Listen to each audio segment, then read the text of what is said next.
Exodus chapter 12, the first Passover. While the Israelites were still in the land of Egypt, the Lord gave the following instruction to Moses and Aaron. From now on, this month will be the first month of the year for you. Announce to the whole community of Israel that on the 10th day of this month, each family must choose a lamb or young goat for a sacrifice. One animal for each household. If a family is too small to eat a whole animal, let them share with another family in the neighborhood. Define the animal according to the size of each family, and how much they can eat. The animal you select must be a 1 year old male, either a sheep or a goat, with no defects. Take special care of this chosen animal until the evening of the 14 days of this first month. Then the whole assembly of the community of Israel must slaughter the lambs or young goat at twilight. They are to take some of the blood and smear it on the side and the top of the door frames of the houses where they eat the animal. At the same night they must roast the meat over a fire and eat it along with bitter salad, grains, and bread made without yeast. Do not eat any of the meat raw or boiled in water. The whole animal, including the head, legs, and the internal organ, must be roasted over a fire. Do not leave any of it until the next morning. Burn whatever it is not eaten before morning. These are your instructions for eating this meal. Be fully dressed, wear your sandals, and carry your walking sticks in your hand. Eat the meal with urgency, for this is the Lord's Passover. On that night I will pass through the land of Egypt and strike down every firstborn son and firstborn male animal in the land of Egypt. I will execute judgment against all the gods of Egypt, for I am the Lord. But the blood on your doorpost will serve as a sign, making the houses where you are staying. When I see the blood, I will pass over you. This plague of death will not touch you when I strike the land of Egypt. This is a day to remember. Each year, from generation to generation, you must celebrate it as a special festival to the Lord. This is a law for all time. For 7 days, the bread you eat must be made without yeast. On the first day of the festival, remove every trace of yeast from your homes. Anyone who eats bread made with yeast during the 7th day of the festival will be cut off from the community of Israel. On the first day of the festival and again on the 7th day, all the people must observe an official day for holy assembly. No work of any kind may be done on this day except in the preparation of food. Celebrate this festival of unleavened bread, for it will remind you that I brought you forth out of the land of Egypt on this very land. This festival will be a permanent law for you. Celebrate this day from generation to generation. The bread you eat must be made without yeast from the evening of the 14th day of the first month until the evening of the 21st day of that month. During those 7 days, there must be no trace of yeast in your homes. Anyone who eats anything made with yeast during this week will be cut off from the community of Israel. These regulations applied both to the foreigner living among you and to the native-born Israelites. During those days you must not eat anything made with yeast. Whatever you live, eat only bread made without yeast. Then Moses called all the elders of the Israel together and said to them, Go pick out a lamb or young goat for each of your family and slaughter the Passover animal. Drain the blood in a basin. Then take a bundle of hyssop branches and dip it into the blood. Brush the hyssop across the top and the sides of the doorframe of your houses. And no one may go out through the door until morning, for the Lord will pass through the land to strike down the Egyptian. But when he sees the blood on the top and the side of the doorframe, the Lord will pass over your home. He will not permit his death angel to enter your house and strike you down. Remember, these instructions are a permanent law that you and your descendants must observe forever. When you enter the land of the Lord has promised to give you, you will continue to observe this ceremony. Then your children will ask, "What does this ceremony mean?" And you will reply, "It is the Passover sacrifice to the Lord. For the Passover, the houses of the Israelites in Egypt, and though he struck the Egyptian, he spared our families." When Moses had finished speaking, all the people bowed down to the ground and worshiped. So the people of Israel did just as the Lord had commanded through Moses and Aaron. And that night at midnight the Lord struck down all the firstborn son in the land of Egypt, from the firstborn son of Pharaoh, who sat on his throne, to the firstborn son of the prisoner in the dungeon. Even the firstborn of the livestock were killed. Pharaoh and all his officials and all the people of Egypt woke up during the night, and a loud wailing was heard through the land of Egypt. There was not a single house where someone had not died. Israel was exhausted from Egypt. Pharaoh sent for Moses and Aaron during the night. "Get out," he ordered. "Leave my people and take the rest of the Israelites with you. Go and worship the Lord as you have requested. Take your flocks and herds as you said, and be gone. Go, but bless me as you live." All the Egyptians urged the people of Israel to get out of the land as quickly as possible, for they thought, "We will all die." The Israelites took the bread down before Easter was at it. They wrapped the leading board in the cloths and carried them on their shoulders, and the people of Israel did as Moses had instructed. They asked the Egyptian for clothing and article of silver and gold. The Lord caused the Egyptians to look favorable on the Israelites, and they gave the Israelites whatever they asked for. So they stripped the Egyptian of their wealth. That night the people of Israel left Ramses and started for Succoth.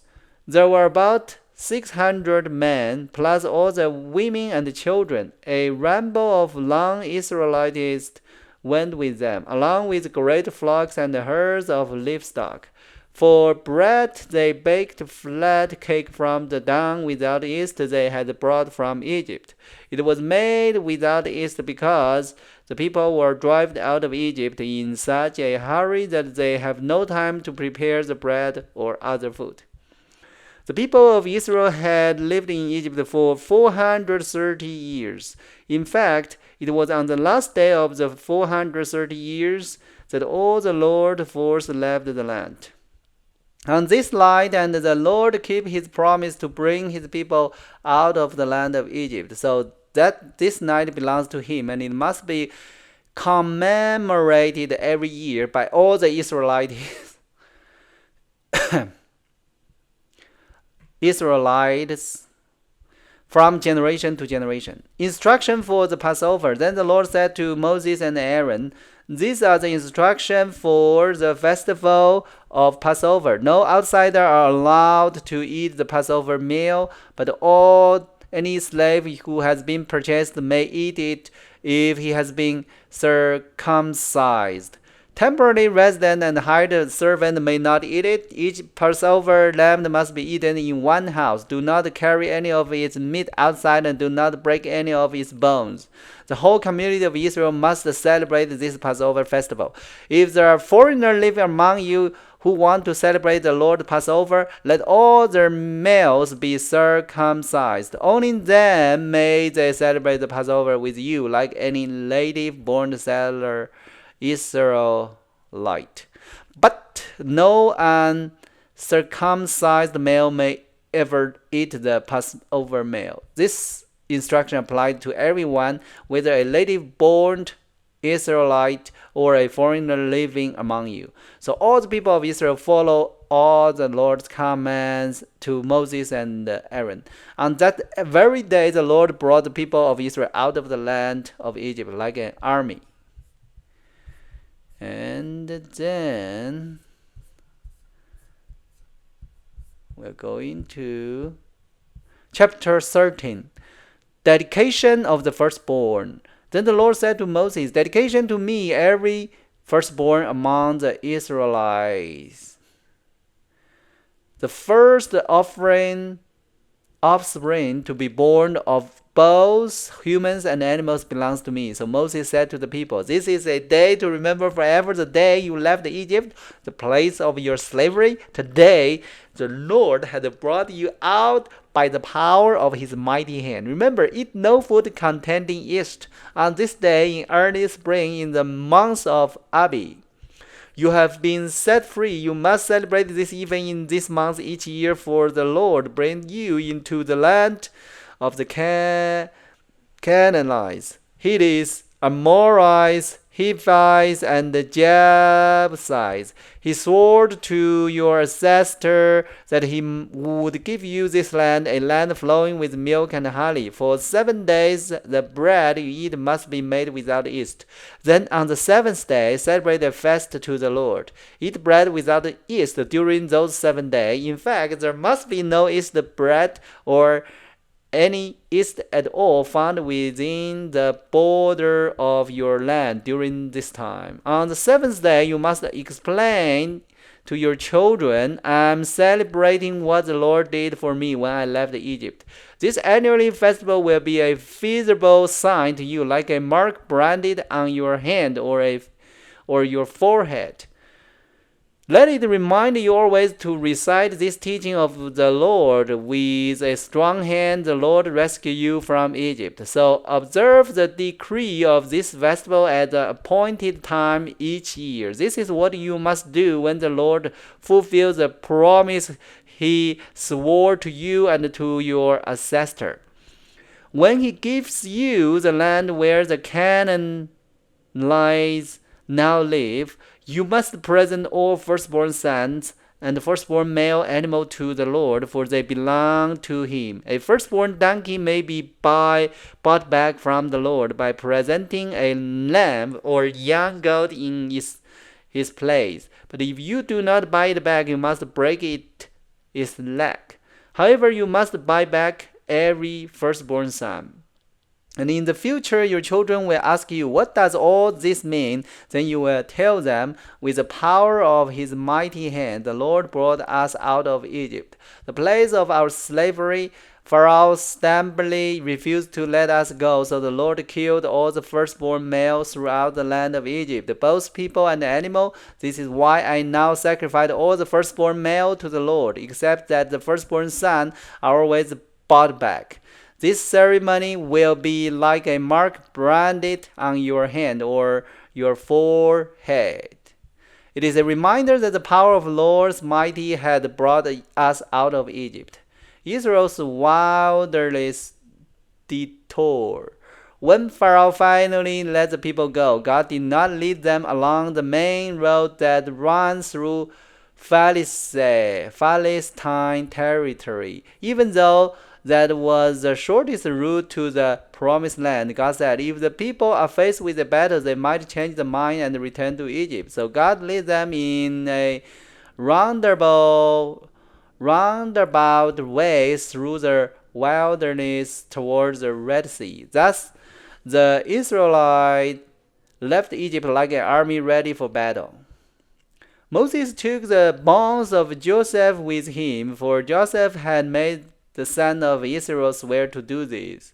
He said, God will certainly come to help me. When he does, he must take my bond with you from this place.